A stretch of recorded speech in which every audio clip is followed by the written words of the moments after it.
Olá pessoal, sejam bem-vindos a mais uma unidade temática no processo penal. Meu nome é Ana Flávia Messa e hoje nós vamos estudar os sujeitos processuais e em especial o juiz. Antes então de abordarmos a figura do juiz no processo penal, vamos fazer uma breve introdução a respeito dos sujeitos processuais.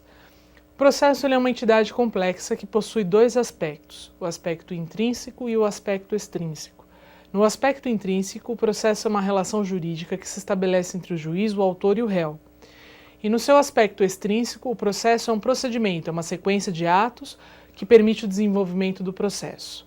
Dentre esses aspectos, destaco com vocês o aspecto intrínseco, onde então o processo é visto como uma relação entre o autor, o juiz e o réu.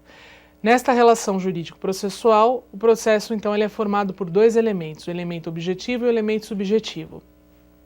O elemento objetivo são as provas e os bens. O elemento subjetivo são os sujeitos processuais. Quais são os sujeitos processuais? São as pessoas que vão atuar no processo criminal. E aí, na doutrina, nós temos duas modalidades, os sujeitos principais e os acessórios.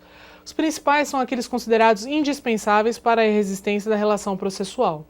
São chamados de essenciais. Dentro dos sujeitos principais, nós temos o sujeito imparcial, que é o juiz, ou melhor, o Estado-juiz, e os sujeitos parciais, que são a acusação e a defesa. A acusação, Ministério Público ou querelante, e a defesa, o réu. Além disso, além dos sujeitos principais, nós temos os sujeitos acessórios, que são aqueles que colaboram para a formação e o desenvolvimento do processo. Eles não são considerados essenciais para a existência do processo. Dentre esse grupo, nós temos o assistente de acusação, os auxiliares da justiça e os terceiros interessados ou não. Pois bem, nessa análise que fizemos dos sujeitos processuais, nós vamos hoje nos ater a uma espécie de sujeito processual, que são os sujeitos principais, em especial um, que é o imparcial, que é o juiz ou Estado-juiz. Muito bem. Juiz. Juiz é uma autoridade estatal encarregado de aplicar a lei ao caso concreto.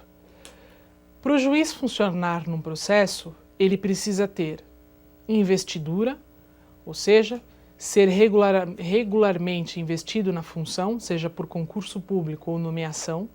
Ele precisa ter competência, possibilidade de julgar aquela matéria de acordo com a lei ou a Constituição Federal, e tem que ter a imparcialidade, não pode ser considerado nem impedido nem suspeito para julgar o caso concreto. O juiz no processo criminal, ele dispõe de poderes. Os poderes do juiz no processo penal podem ser de duas espécies, os poderes administrativos e os poderes jurisdicionais. Em relação aos poderes administrativos, também chamados de poder de polícia, o juiz exerce a manutenção da ordem e o decoro no processo criminal. Então, exemplo, ele pode limitar a presença de pessoas na sala de audiência, ele pode, quando as pessoas se comportarem, por exemplo, de forma inconveniente, então ele tem esse poder de manter a ordem e o decoro, podendo inclusive requisitar o auxílio da força policial quando necessário.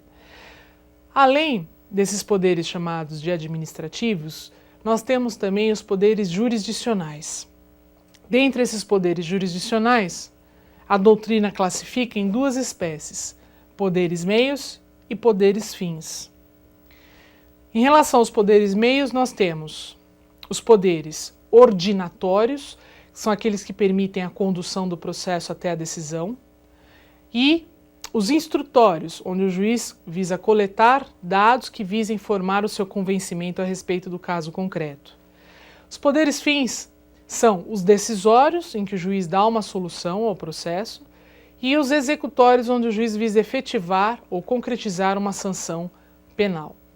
Pois bem, o juiz, para bem exercer a sua função, ele possui então prerrogativas. E aí essas prerrogativas nós vamos chamar de garantias da magistratura.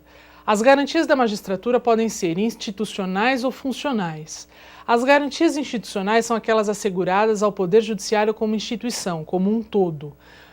Dentre as garantias institucionais, nós temos a autonomia administrativa, que é a capacidade do Judiciário de fazer a sua organização interna. A autonomia funcional, que é a capacidade do juiz julgar livremente os seus casos concretos, se subordinando à lei, à sua consciência e à Constituição.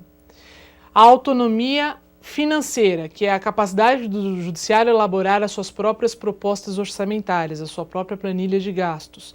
E a capacidade de autogoverno, que é a capacidade que o judiciário tem de eleger os seus próprios órgãos diretivos, presidente, vice-presidente e corregedor.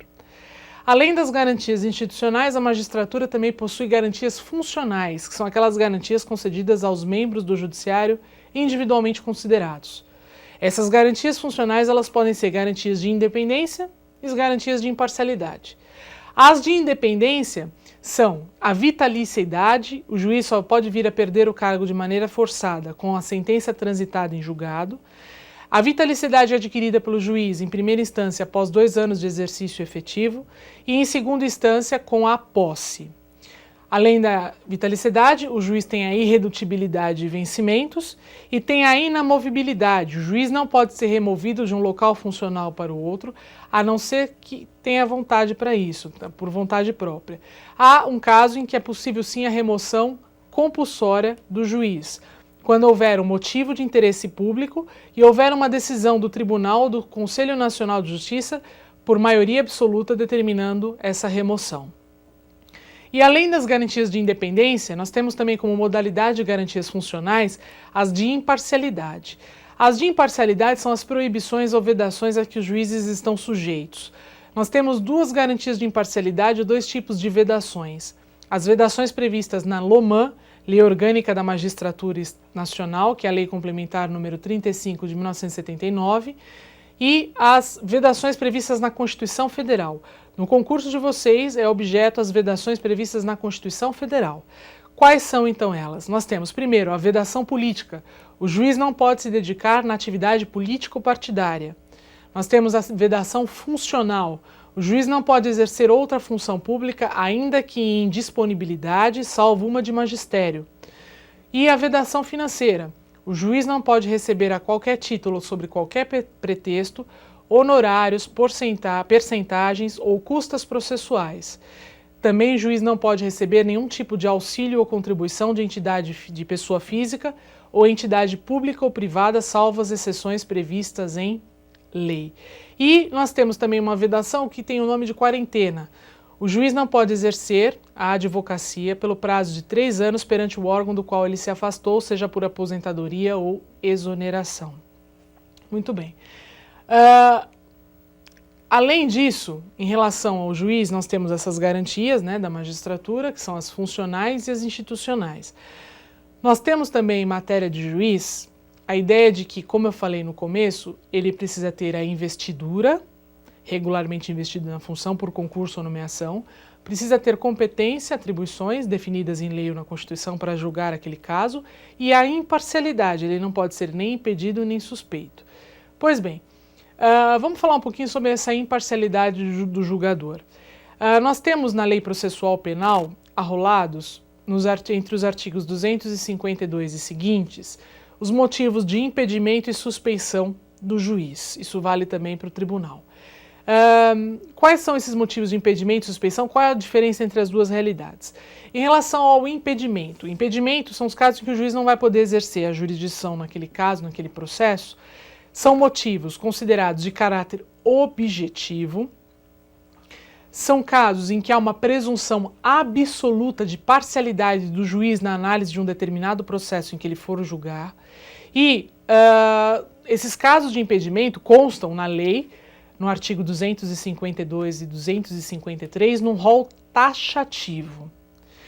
Quais são os motivos de impedimento? Fazendo uma análise nesses motivos de impedimento, nós podemos perceber que são aqueles casos em que o juiz tem um vínculo familiar ou tem algum interesse na causa. Motivos de suspeição são os motivos que têm um caráter mais subjetivo. Há uma presunção relativa de parcialidade do juiz na análise daquele processo. E esses motivos de suspeição que estão lá no artigo 254 constam de um rol exemplificativo. Os motivos de suspeição estão ligados mais com a postura do juiz no caso concreto, quando ele é sócio envolvido no processo, quando ele é parte, então quando ele está mais diretamente ligado ao processo. Não confunda impedimento com suspeição.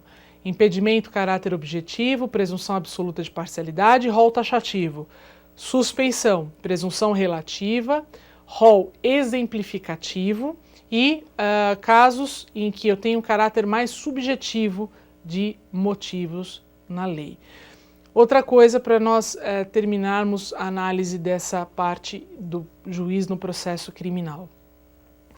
Quando o juiz atua no processo criminal, há que se ter em mente que ele é uma figura, uma autoridade estatal investida de jurisdição, cuja função é aplicar a lei ao caso concreto e ele tem que se manter numa posição de equidistante das partes. Ele não pode se envolver ou ter relação com as partes do caso concreto, até porque ele vai exercer o julgamento naquela situação.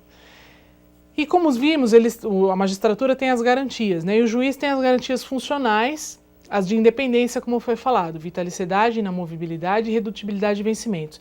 Quero chamar a atenção com vocês em relação à vitaliciedade e a prestar atenção que na vitaliciedade tem um juiz em especial que pode sofrer impeachment.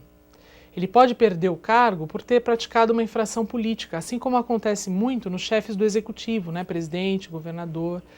Qual juiz pode sofrer impeachment? Impeachment é uma expressão de origem inglesa que significa atrair a confiança do povo. E tem sim um juiz que pode fazer isso e pode ser destituído do cargo e perder, que é o ministro do Supremo Tribunal Federal. Então a gente costuma dizer que ministro do Supremo tem vitaliciedade, mas tem uma vitaliciedade abrandada, porque pode sofrer o impeachment. Muito bem, é isso. Fico por aqui. Bons estudos!